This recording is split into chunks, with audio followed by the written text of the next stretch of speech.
Market से बहस करोगे, जब तक आप मार्केट को कंट्रोल करने की कोशिश करोगे, जब तक आप सीखोगे नहीं, जब तक आप रिस्क मैनेजमेंट के रूल, जैसे मैंने क्या कहा कि आप महीने भर में रोज आप बाहर का खाना नहीं खा सकते, आपको 80% समय घर में दाल चावल खाना है, रोटी सब्जी खानी है। आपकी इन्वेस्टमेंट का 80-90% जब तक आप ऐसी जगहों पर नहीं डालते जो लॉन्ग टर्म ग्रो कर रहा है, और मस्ती कैपिटल 10, जैसे मस्ती कैपिटल कहता हूं, ये 10-20% की मस्ती कैपिटल रखोगे तो वो खत्म भी हो गई तो आपको कोई दुख नहीं होगा। प्रॉब्लम क्या है, लोग लेवरेज लेके, उधार लेके इन्वेस्ट कर रहे हैं, इन्वेस्ट भी नहीं कर रहे, ट्रेड कर रहे हैं। आपको यह समझना है, उधार में आपको हर महीने ब्याज देना है। अगर आप उधार से एसआईपी भी करते हो ना, तो एसआईपी हो सकता है कल को क्रैश कर जाए तो 10-15% नीचे आ जाए, क्योंकि एसआईपी आपको पैसे देती है 7-8 साल की अवधि में। 7 साल तक आप एसआईपी से ज्यादा उम्मीद नहीं कर सकते, हो गया वो भगवान की कृपा है, पर आप उम्मीद नहीं कर सकते उससे कि आपको पैसा देगी।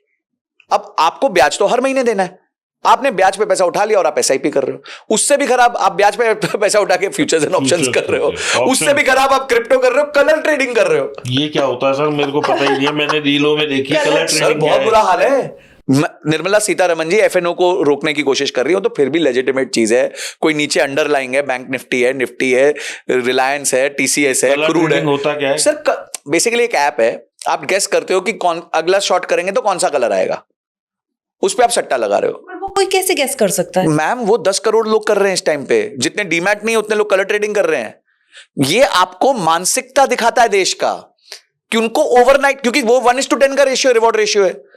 अब ऐप किसी और की है तो ऐप के मतलब आप जानते हो कसिनो ऑलवेज विंस, ये रूल है गेम का। उसके पास तो सारा रिकॉर्ड आ ही रहा है, किसने उसको दिख रहा है कि भाई इतने लोगों ने ऑड्स लगाए, आप कलर ये डालना ही नहीं, दूसरे वाला डालना है। वो तो पीछे अल्गो काम कर रहा है, उसके लिए तो एक कोड है।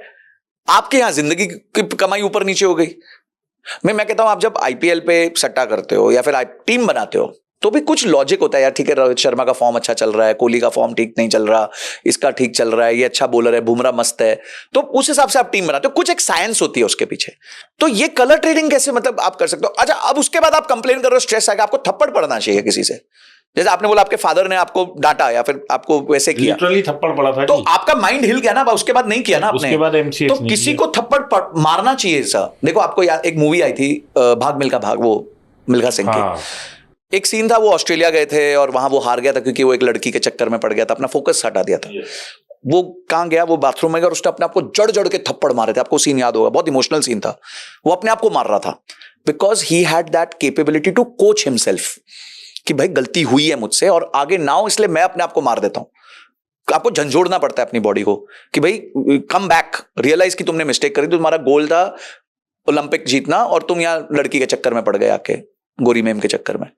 तो आप अगर आज कलर ट्रेडिंग कर रहे हो और उसमें हार रहे हो और उसके बाद स्ट्रेस ले रहे हो, तो आप में अगर क्षमता है तो आप अपने आप को थप्पड़ मार लो या किसी और को बोलो कि मार दे, तो शायद आपका कोई उद्धार हो जाएगा। आप ये बेवकूफी आगे से नहीं करोगे।